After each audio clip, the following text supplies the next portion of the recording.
जय श्री कृष्णा। राधे राधे। सभी को मेरा नमस्कार। पिछली बार मैंने गोवर्धन जी की उत्पत्ति की कथा आपको सुनाई थी। आज मैं आपको सुनाऊंगी कि भगवान ने गोवर्धन पर्वत को कैसे प्रकट किया, कैसे वो धरती पर आए। चलिए बिना देरी किए हुए आपको जानकारी देती हूँ।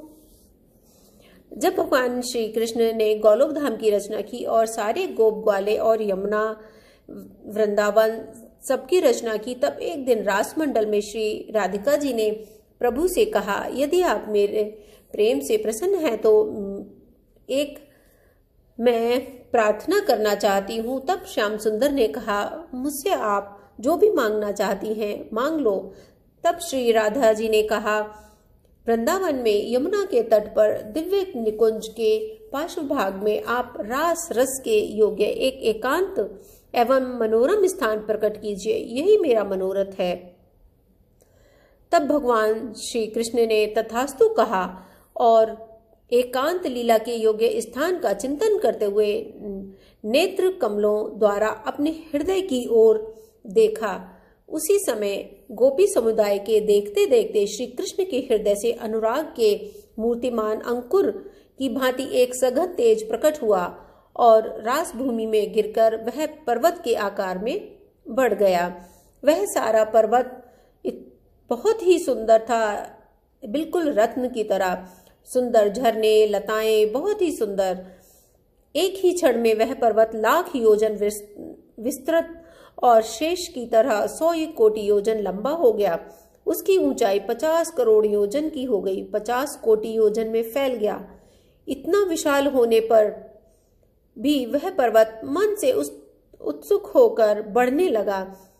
इससे गोलोक निवासी भय से विहाल होने लगे। तभी श्री हरि उठे और बोले, अरे प्रचंड रूप से क्यों बढ़ता जा रहा है? यह कहकर श्री हरि ने उसे शांत किया। उसका बढ़ना रुक गया।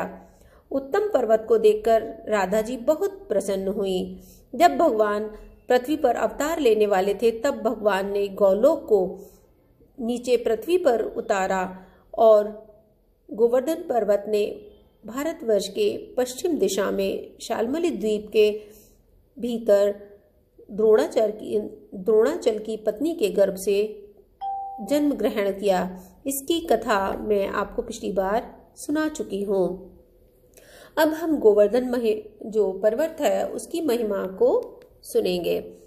हमारे सनातन धर्म में प्रकृति को परमात्मा से अभिन्न माना गया है, इसलिए हम प्रकृति की पूजा भी परमात्मा के रूप में ही करते हैं।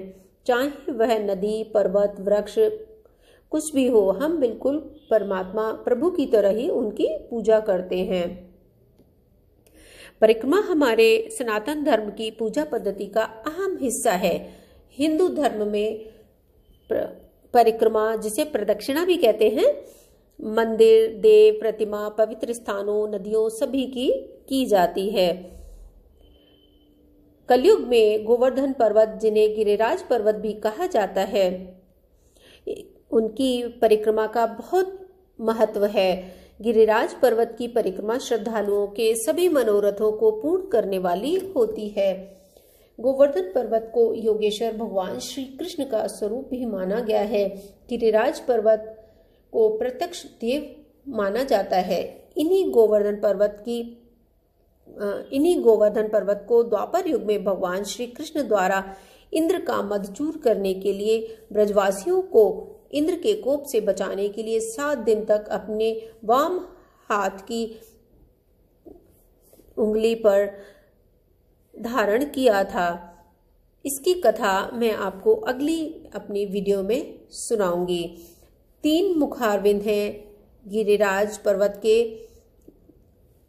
परिक्रमा करने के लिए। वैसे तो परिक्रमा कहीं से भी प्रारंभ की जा सकती है, परंतु मान्यता है के अनुसार गोवर्धन परिक्रमा प्रारंभ करने के लिए 3 मुखारविंद माने गए हैं। गोवर्धन दान घाटी, जतिपुरा और मानसी गंगा। इन 3 मुखारविंदों में से किसी एक मुखारविंद से परिक्रमा प्रारंभ की जाती है और वापस उसी मुखारविंद पर पहुंचना होता है परिक्रमा पूरी करने के बाद। किंतु सभी वैष्णव भक्तजन जतिपुरा मुखारविंद से ही अपनी परिक्रमा को शुरू करते हैं और वहीं पर उसको पूरा करते हैं। शेष सभी भक्त गोवर्धन दान घाटी व मानसी गंगा मुखारविंद से अपनी परिक्रमा को प्रारंभ करते हैं। जतिपुरा मुखारविंद को श्रीनाथ जी के विग्रह की मान्यता प्राप्त है। गिरिराज पर्वत के जो हम परिक्रमा देते हैं उसकी रास्ते में अनेक मठ, मंदिर, गांव, पवित्र कुंड आते हैं, जैसे आन्योर, राधा कुंड, कुसुम सरोवर, गोवर्धन दान घाटी, जतिपुरा, गौड़िया मठ, मानसी गंगा, पूछरी का लौठा आदि। वैसे तो गिरिराज पर्वत की परिक्रमा पूरे वर्ष भर लगातार चलती रहती है। जब जिसका मन होता है चला जाता है, जब जिसके पास समय होता है चला जाता है, परंतु विशेष पर्व जैसे पूर्णिमा, अधिक मास, कार्तिक मास, श्रावण मास में गोवर्धन की परिक्रमा करने वाले श्रद्धालुओं की संख्या बहुत ज्यादा हो जाती है। वैष्णव जन मानते हैं कि गिरिराज पर्वत के ऊपर गोविंद जी का मंदिर है। मान्यता है कि श्री भगवान कृष्ण अब भी यहाँ शयन करते हैं। मंदिर में उनका शयन कक्ष है। मंदिर में एक गुफा भी है जिसके बारे में कहा जाता है कि वह राजस्थान स्थित नाथ द्वारा तक जाती है। कहते हैं कि गोवर्धन महाराज की सिफारिश हो तो ठाकुर जी भी भक्तों की हर मनोकामना को पूर्ण कर देते हैं।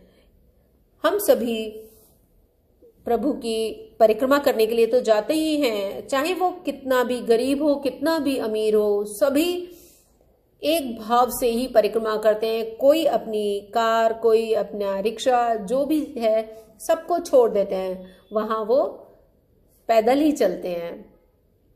तो उम्मीद है आपको ये जानकारी अच्छी लगी होगी। जय श्री कृष्णा, राधे राधे सभी को। श्री कृष्ण गोविंद हरे मुरारी, हे नाथ नारायण वासुदेवा।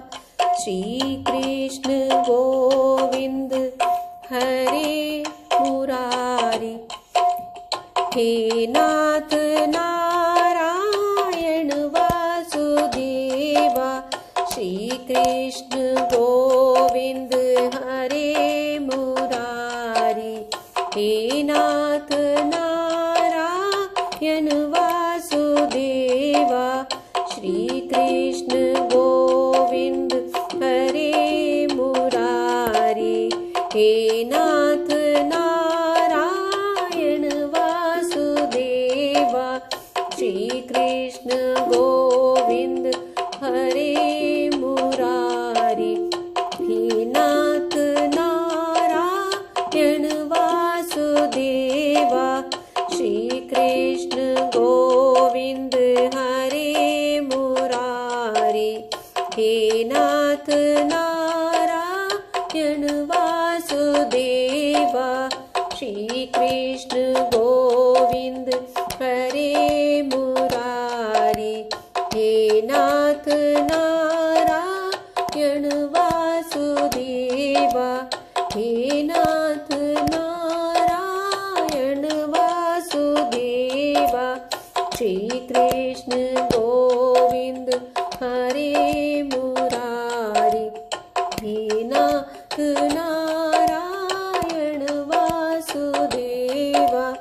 श्री कृष्ण गोविंद हरे मुरारी, हे नाथ नारायण वासुदेवा।